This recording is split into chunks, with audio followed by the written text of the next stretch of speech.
Let's get another round for Brent.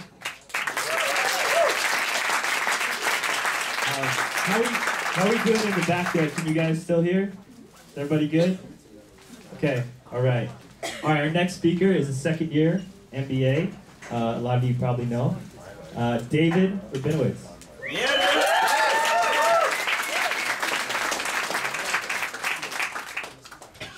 All right, so I'm going to start off a little serious and then see where it goes from there. Nice try. So recently, a lot of people have been asking me about faith. And as someone who grew up half Christian, half Jewish, I was never bar mitzvahed. It is sort of an interesting question, you know, what do I believe? What is faith? And I generally have a standard answer I give people, that I believe in two things. I believe in some basic level of kindness, and I believe in being mindful on a day-to-day basis. But this talk made me think more about that, and I wanted to add one more thing to what I consider to be my faith.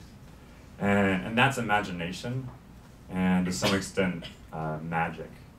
And I'm not talking about imagination like you see creativity in every LinkedIn profile. I'm talking about imagination like truly creating something from scratch, which I think is really an act that's full of spirituality.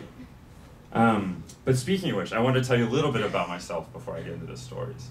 Because I think in some ways the last 10 years of my life have been a bit of an act of imagination. So I dropped out of college, dropped out of undergrad, and then I proceeded to work at a grocery store where I stacked produce and I ran a cash register. From there, I worked my way back into UNC and graduated with a degree in creative writing. With that esteemed degree, I worked as an assistant teacher for 1 year because I wasn't sure what else to do with my life, and I knew that I liked working with kids. And then from there, I spent 2 years making movies for a no-name media company, developing media for children with autism. And you might be able to say that my single greatest act of imagination was applying to Sloan with that resume. But things turning out in funny ways. No, but I think within the context of all those experiences, the one I actually want to talk about is being an assistant elementary school teacher. To me, that was just a really powerful time, and I learned a lot about what I believe today and how I want to live my life. So I'm going to tell 4 stories. See, this is what I learned as an MBA. You say 4, and you put a little structure in it. Professor Hartman would be proud. So the first one is going to be a little bit longer, and then the next 3 will be fairly short. So the first story is about Danny. And let me preface this too with the fact that as an assistant teacher, I did not have a great relationship with the teacher I'm working with. And my understanding is that tonight's entertainment will be filmed, so I'm going to call her Mrs. Smith, just for the sake of having that work. So I'm having a bit of a rocky relationship with Miss Smith. And so one of the things that really gave me pleasure was going to see the nurse. And the nurse's name was Miss Morse. And the kids also like going to see the nurse, and they like going to see Miss Morse just because she was fucking awesome. She would tell these amazing stories, she was great to hang out with. So the kids figured out that they could get out of class if they just said that something was wrong. So, and they would get to hang out with me, and they'd get to hang with Miss Morse, and everything worked out well for them, right? I mean, this was a good arrangement. So this was a pretty repetitive behavior, and Danny comes up to me one morning, and he says, Mr. Rabinowitz, or really Mr. R. All the little kids call me Mr. R. Mr. Rabinowitz is sort of a mouthful for an 8-year-old. But, so he came up, Mr. R, my stomach hurts. Can I go see the nurse? And I said, Danny, I don't know. Look, you know, you had all these ailments. Maybe we should give it 10 minutes, and let's see how you feel. And so Danny comes back 10 minutes later and said, Mr. R, my stomach still really, really hurts. And I said, well, Danny, is there a reason your stomach hurts? I mean, could something have happened? And he said, well, I ate Silas's pants. And I said, you ate Silas's pants? And he said, yeah, I ate Silas's pants. And I didn't even ask him why I ate Silas's pants. We're going to see the nurse, right? So we're headed down the hallway. And so we go to see Miss Morse, and I sit Danny down, and he starts retelling the whole story of how he ate Silas's pants. So Danny was a very sensitive kid, for lack of a better word, and he took everything seriously as if the world had sort of been put upon him. And so he's telling the nurse, he's saying, well, I was just sitting doing my math homework, and then Silas came up to me and he said, if I ate his pants, that he would give me $5. And I am just cracking up and dying. I can't handle my teacher. I can't handle the classroom. This has pushed me over the edge. And so the nurse says, Mr. Rabinowitz, do you think maybe you'd like to step out for a second and recompose yourself? Maybe even better, you could go get Silas and we can start to get to the bottom of this.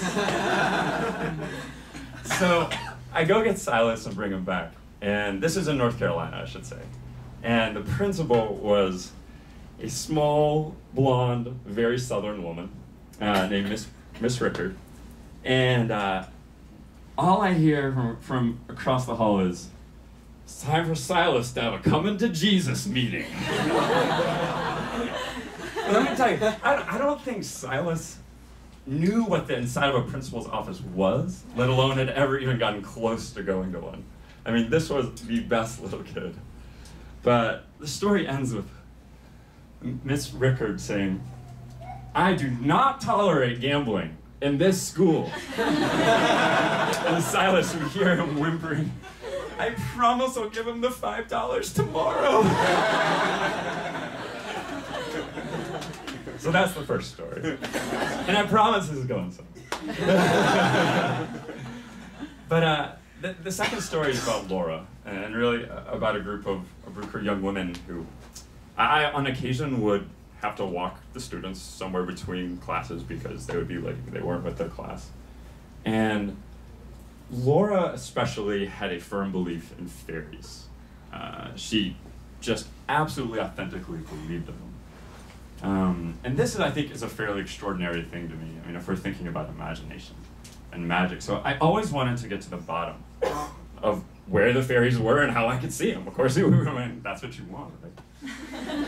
So I asked her, and she said that they're in her backyard, and that the only way you can see them is at a tree that her grandfather planted and that has now grown for the past 70 years, and that they have to trust you.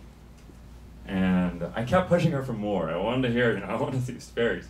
But she was not interested in divulging any more information about the key to seeing the fairies. And I don't know if I was too big or too much a boy, but as a writer, this is something I really wanted to hear. But the point of this is that, what you can imagine before people have told you no. The second story is just about watching 8-year-olds learn to read. And there's a lot of press about teachers and how hard a job it is, but how valuable they are for the community. And I will say that I think anyone who has sat with an 8-year-old and watched them progress in learning to read across a year, it is one of the most extraordinary things that I think anyone can experience. And so I think it goes far beyond the stereotype of teachers are valuable to the community. It's something much, much bigger. And I think it's such an interesting contrast to math, too, where, math is addition you teach with blocks, and 1 + 1 and 1 + 7, and I think that's something where it's pretty clear, and fractions are pizza. But when you sit, I would sit with this little boy, and he was an okay reader, and he would just work over every word, and there was, and you could just feel the neurons connecting in his brain, and all you had to do was show up and listen and be patient. So the last story is about Rebecca. So Rebecca and I shared something. We both did not like Miss Smith very much. Another thing about Rebecca is that she had autism. And so Miss Smith liked to have a classroom that was run by controlled chaos. To me, there wasn't a whole lot of control to her chaos. But that's probably a story for another day. But so she's trying to get all the kids ready to go at the end of the day and get them, lined up so they can get on the bus, and they're just running wild everywhere, and I'm just shaking my head. And Miss Smith did not deal very well with Rebecca. And so Rebecca runs up to her, and Rebecca looks her right in the eye, right as Miss Smith was trying to get everyone together, and says, "Please don't eat me." And I'm like, yeah, that's how I feel too.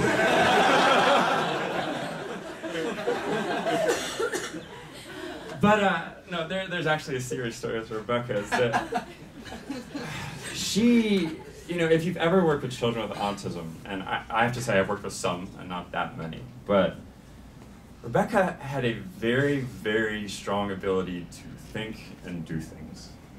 But she had a very, very hard time communicating that and understanding how other people feel.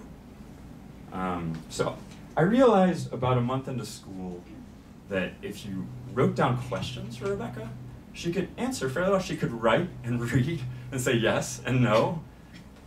And so I had a book, which was Rebecca's book, which she would write in. But she did not talk about the way she could not talk nearly as well as she could write. I mean, she talked, she was not silent. And to see an 8-year-old or a 48-year-old human being who can communicate so well with a pencil and paper, and yet have so much trouble talking, is fairly amazing. So one thing that Rebecca liked is rhyming. And so one of the rhymes we had was no snow. It was no snow. And so from the point where we developed our no snow relationship, for the rest of the year, when I saw her, it was no snow, and she said no snow to me. And this was like a hello with a little bit more meaning. So with all that said, the first thing is, I really want to encourage everyone to figure out what magic is for them in their life. What is it going to be that's like reading? Watching an 8-year-old learn to read when you go to work each day. And if it's not at work, maybe it's in your hobbies. But in reality, I had all these stories, and I knew they meant something, and I just couldn't quite put it together. So I talked to my fiancée, and I told her what the stories were about, and I sort of told her the stories. And I said, I know I'm getting at something. She says, oh, well, here, this is what I think they mean. And I wrote it down just so I don't screw it up.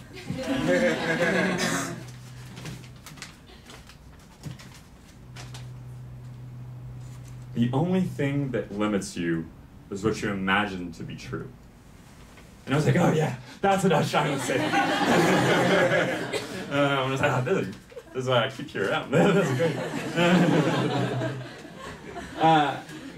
But very seriously, I want to think about that. And I just encourage you so strongly to untrain your brain. I've absolutely loved business school. I've loved business school, but especially after business school, I encourage you to think about untraining your brain from everything that you think is acceptable or not acceptable. Imagine going to a stuffy dinner party, and right when you can't take it anymore, you stand on a chair and start dancing. And it would be an awesome dance. You might not want to do this in front of your boss, but imagine what it would be like to be willing to pay someone $5, or maybe even better, if they paid you $5 to eat a small piece of pants. Imagine what it's like to be Rebecca, who can think so clearly, yet has so much trouble communicating. In fact, imagine what it's like to be Rebecca and then have someone take the time to listen to you in a way that you understand. Imagine a couple years from now when you're sitting at a desk, or maybe you're on a plane, and your job isn't everything you dreamed that it was going to turn out to be. The only thing that limits you is what you imagine to be true about options and choices in your life. And finally, imagine that there's still magic out there, whether it's in the backyard at a tree your grandfather planted, or holding a newborn for the first time. There's so much extraordinary out there, and I'll just say it one more time. The only thing that limits you is what you imagine to be true.